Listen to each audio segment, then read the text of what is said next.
by teaching English, we can open more opportunities for them in no matter what expertise they have. At your home, do you speak English with your children?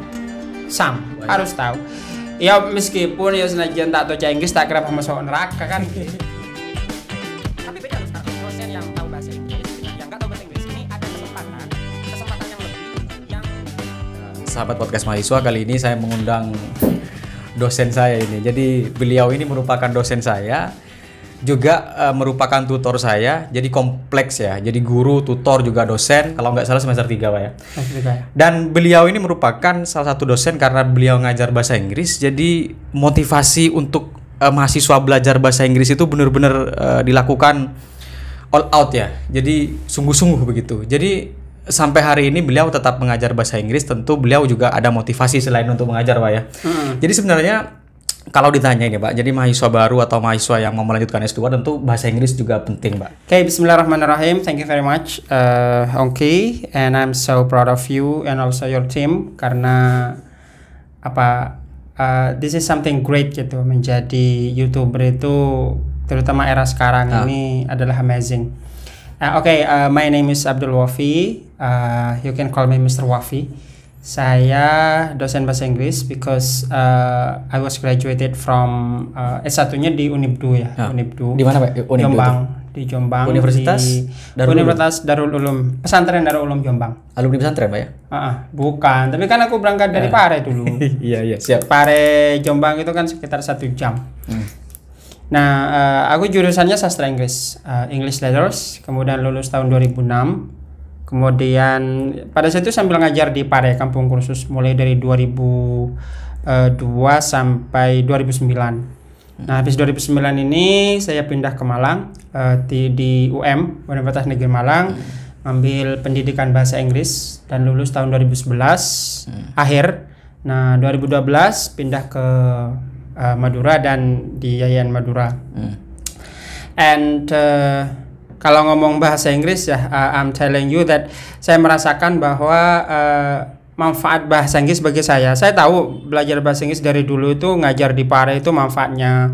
Kemudian saya mendirikan kursusan di Malang, itu juga manfaat bahasa Inggris. Kemudian saya ngasih pelatihan-pelatihan ke sekolah, apalagi dulu masih marak-maraknya RSBI. Ya. Rintisan sekolah berstandar internasional. Itu lagi marak-maraknya sekolah mendatangkan tim-tim untuk memberikan training ke murid-murid. Nah, saya dulu laku banget kalau selama saya masih di Malang itu. Nah, tapi dari semua yang saya dapatkan manfaat bisa bahasa Inggris itu adalah selama pandemi ini. Tepatnya 2020 ya, pandemi ya. Pada saat itu saya merasa semua orang pada diem, takut, khawatir dengan kehidupan, takut kena, takut mati segala macam. Semuanya total mati seolah-olah. Kampus juga lockdown, mahasiswa juga tinggal di rumah, semuanya pada stres, orang tua stres, semuanya stres. Tapi pada saat itu mikir gini, saya berjanji ya Allah, pada saat itu saya berdoa gini, ya Allah, saya ingin mendermakan diri saya ingin bisa menyumbangkan keilmuan saya secara sukarela lah gitu istilahnya. Tapi apa yang bisa saya lakukan pada saat itu? Karena pada saat itu lagi marak-maraknya webinar kayak gitu. Wow, seru itu, keren. Awal-awal itu akhirnya saya ikut webinar conference ya di Ternate, Yayan Ternate. Itu pertama kali saya akhirnya dipertemukan dengan teman saya namanya Bang Andi. Bang Andi ini orang dosen Universitas Muhammadiyah Sidendeng Rampang. Nah ini ternyata dia sepak terjangnya dalam masalah jadi volunteer. Itu luar biasa sekali. Sukarelawan. Jadi diundang pemateri kemana gitu. Akhirnya sejak saat itulah saya merasa ini tempat saya untuk lebih mengabdikan bahasa Inggris saya. Akhirnya pada saat itu ini kumpulan dari dosen seluruh Indonesia ya. Sekarang itu anggotanya sudah hampir 30 negara. Nah ini volunteer semua kayak. Nah kemana-mana ini sudah bahasa Inggris. Maksudnya kita itu, saya merasa bahwa I'm so lucky to know English. Kenapa? Karena saya yang disebut dengan sekarang ini adalah the world is borderless, dunia tanpa batas itu saya rasakan benar-benar. Jadi saya duduk di rumah, tapi saya bisa, I can communicate with people, I can talk to many people from all around the world, ngasih menjadi keynote speakers atau plenary speakers, kadang diundang ke India, Pakistan, Filipina gitu segala macam. Dan itu merupakan kebanggaan ya, because I know English. Andai kata saya nggak tahu bahasa Inggris, nggak bisa, bener nggak bisa. How can we communicate with them? Kalau kita nggak bisa bahasa Inggris. Nah, jadi saya merasakan benar-benar manfaatnya bisa bahasa Inggris pada saat pas corona ini. Kalau dulu ngajar di kursusan saya anggap biasa, tapi yang paling ke saya itu paling berkesan adalah pada saat corona itu. Karena komunikasinya lebih luas dengan orang-orang. Lebih luas dengan orang luar and by English. Jadi I know I can explore myself by using English. I can talk with people by English. And you know, ketika saya posting something di Facebook, for example, I post my certificate atau apa, kemudian di situ saya tulis bahasa Inggris, maka yang komen itu adalah my friends dari seluruh komunitas saya itu, yang dari Filipina, dari mana gitu. You can imagine kalau saya posting pakai bahasa Madura, siapa yang mau komen? Iya kan? Iya.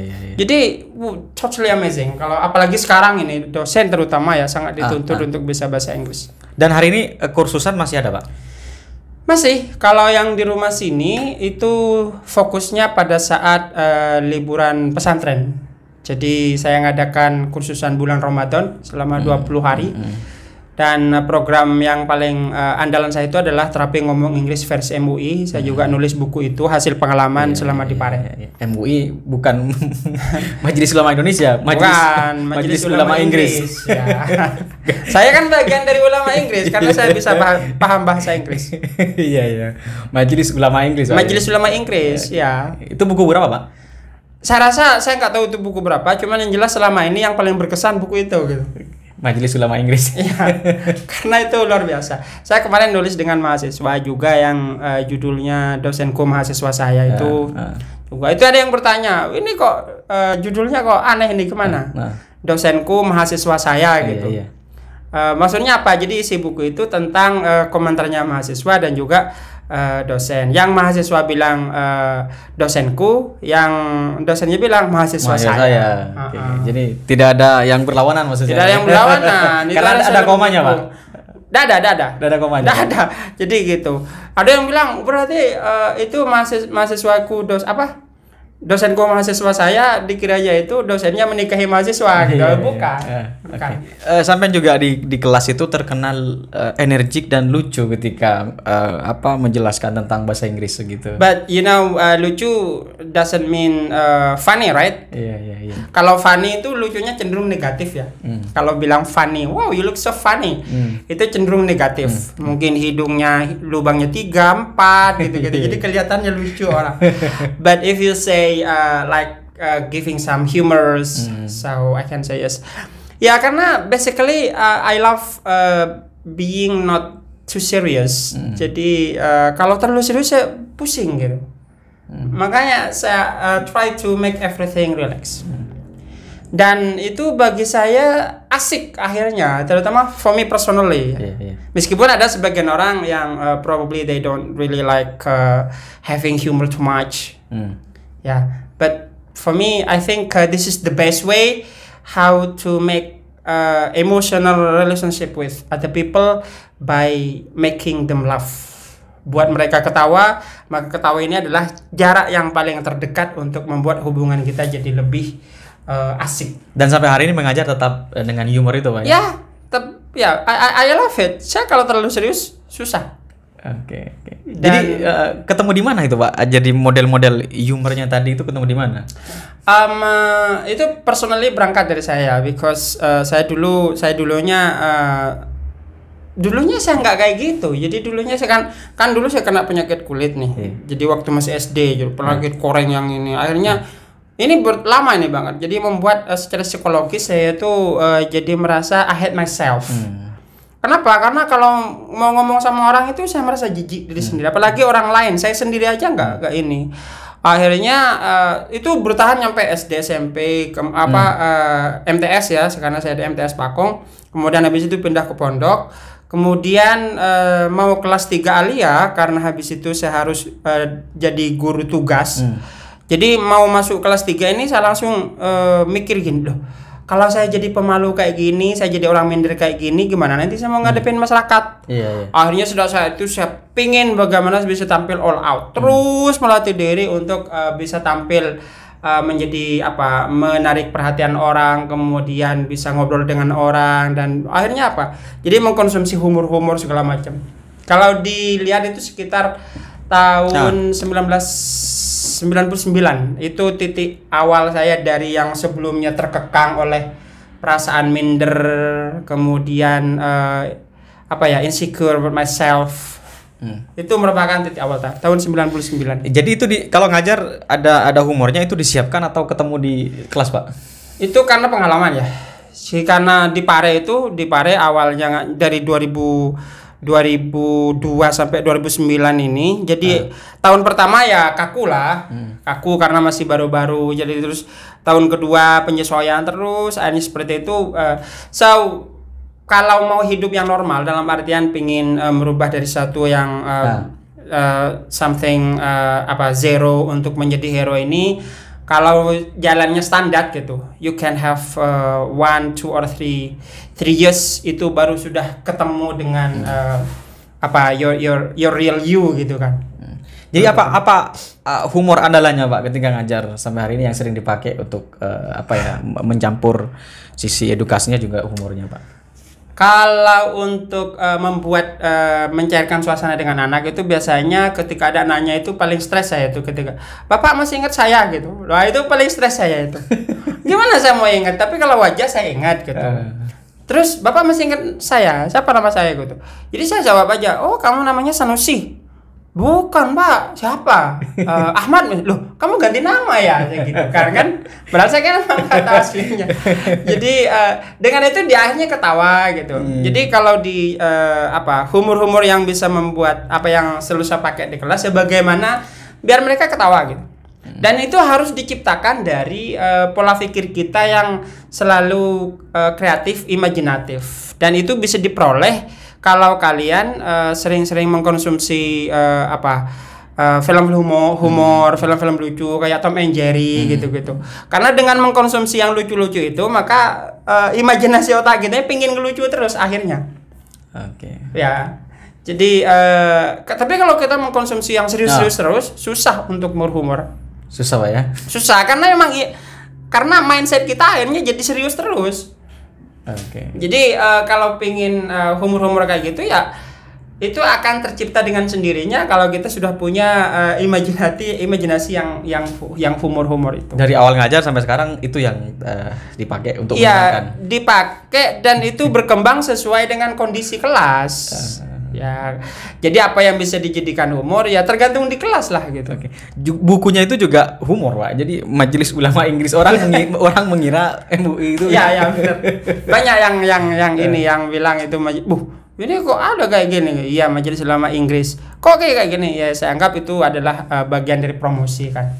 Oke. Pak, kemudian hari ini gitu. Bisa nggak misalnya saya ini kan lulusan bahasa Inggris ya, S1 bahasa Inggris. Tapi saya sudah lupa. Jadi caranya agar tidak kemudian bisa melupakan pengetahuan bahasa Inggris itu apa yang harus dilakukan lah ya gitu.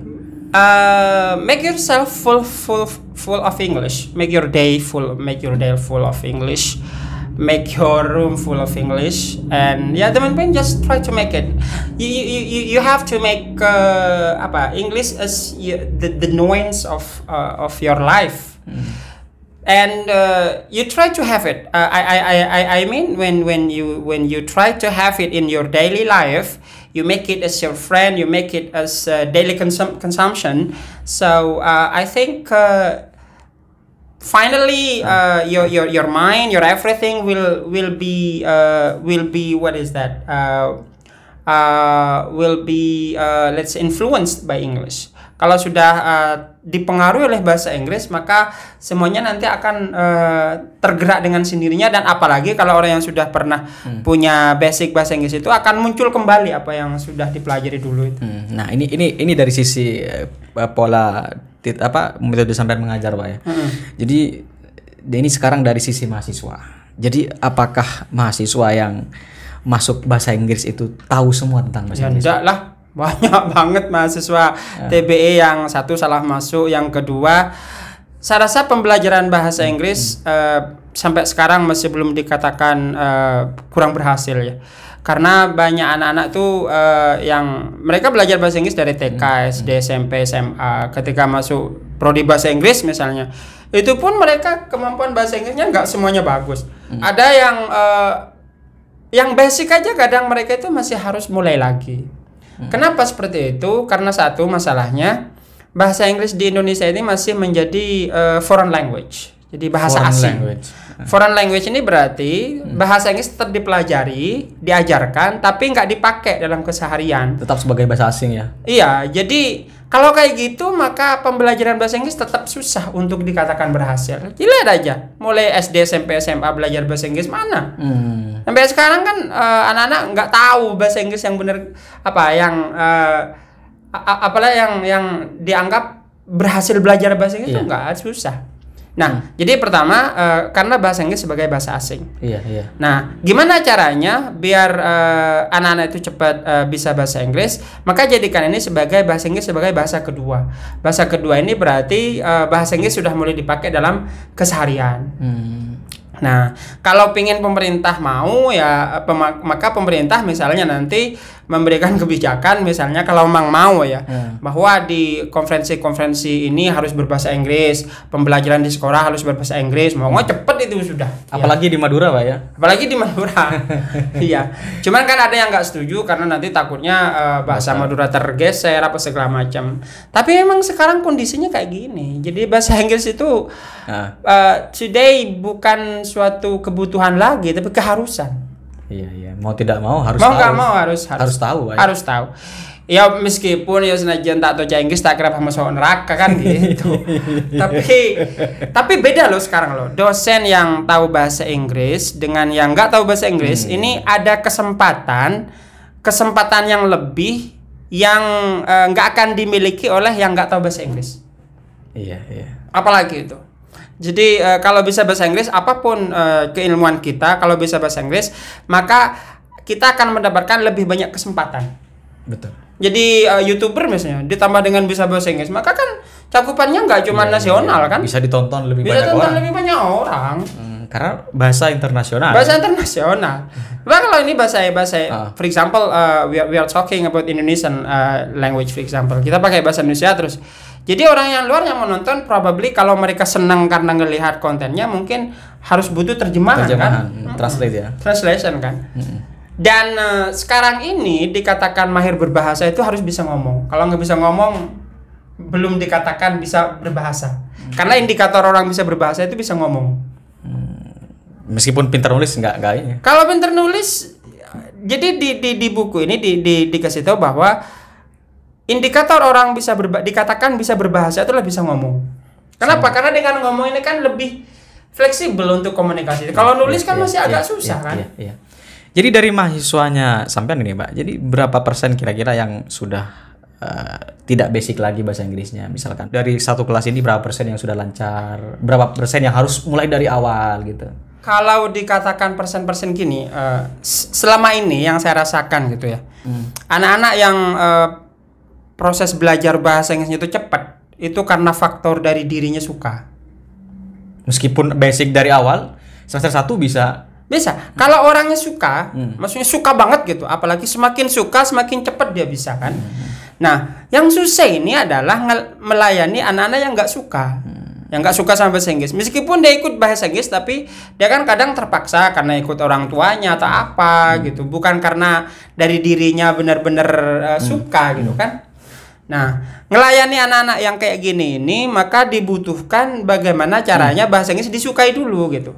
Nah, selama ini saya belum menemukan bahwa dalam satu kelas itu anak ini meskipun bahasa Inggris gitu, langsung 70% bisa semua misalnya. Nggak. Kenapa? Karena saya lihat anak-anak yang benar-benar suka bahasa Inggris itu kelihatan banget loh. Dari motivasinya, dari antusiasnya. Kemudian perubahannya itu cepat kalau anak-anak yang benar-benar ini. Dan saya temukan itu satu kelas itu kalau misalnya ada 30 mahasiswa gitu ya. Itu paling banter ya 10 yang benar-benar ini gitu. kok bisa kemudian bisa salah jurusan yang lain gitu Pak ya? Kalau dianggap salah jurusan sih wallahu alam ya. Kalau dianggap salah jurusan. Cuman kadang kan anak gini. Jadi mungkin semester 1 dia oke gitu, semangat gitu. Cuman di tengah perjalanan bisa kandas. Kandasnya itu karena ada hal, misalnya karena sibuk pacaran lah, atau karena dia tertarik ke hal lain, sehingga akhirnya ini mulai berkurang ke bahasa Inggrisnya. Kayak saya dulu di Pare. Pare ini waktu 2001 saya ke sana itu saya benar-benar pengen serius karena saya mau nunggu MPTN berikutnya kan. Saya nggak lulus. Jadi saya pengen belajar 1 tahun maksimal gitu di Pare ini. Jadi bulan pertama itu saya benar-benar maksimal. Wah, bulan pertama. Kedua ini saya maksimal juga. Akhirnya saya punya komunitas 4 orang ini, lebih maksimal lagi. Nginjak teman-teman saya ini sudah pergi semua, akhirnya persahabatan ini sudah berubah dari yang awalnya pingin bisa bahasa Inggris banget, akhirnya sudah berubah ke hanya main-main saja. Dan ini harus ada yang mengingatkan.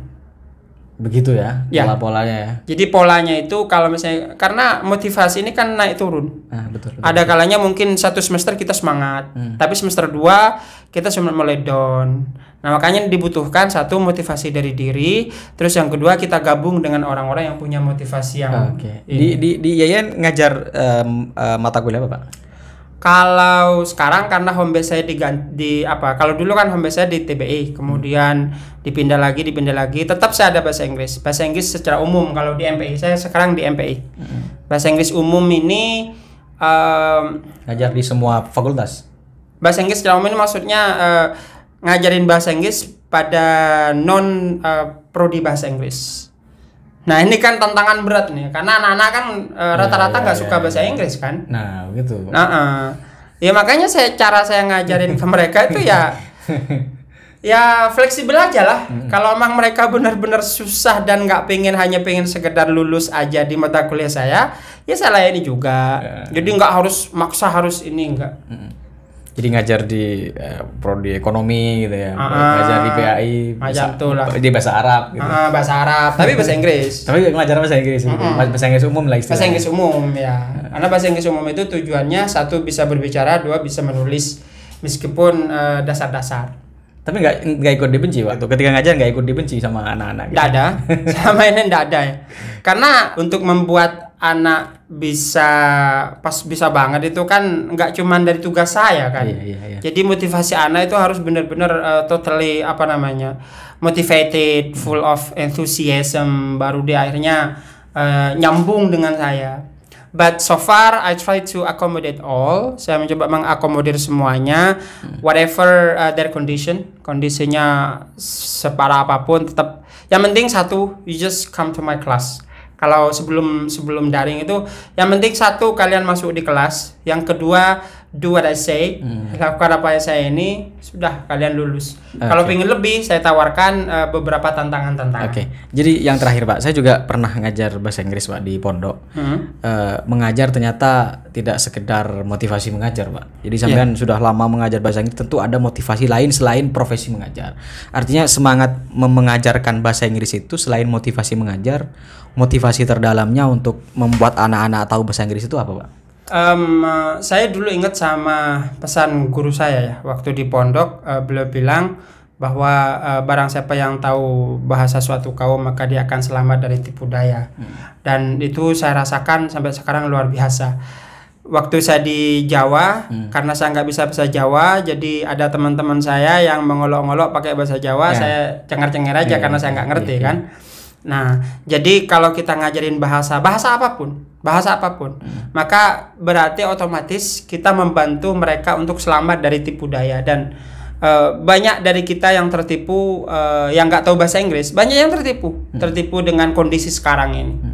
Jadi ketika for example misalnya ada orang-orang pelosok yang nggak tahu bahasa Inggris, cuman taunya wah ini keren, wah ini bahasanya bagus, for example bahasa umpatan gitu kan, FUCK gitu-gitu.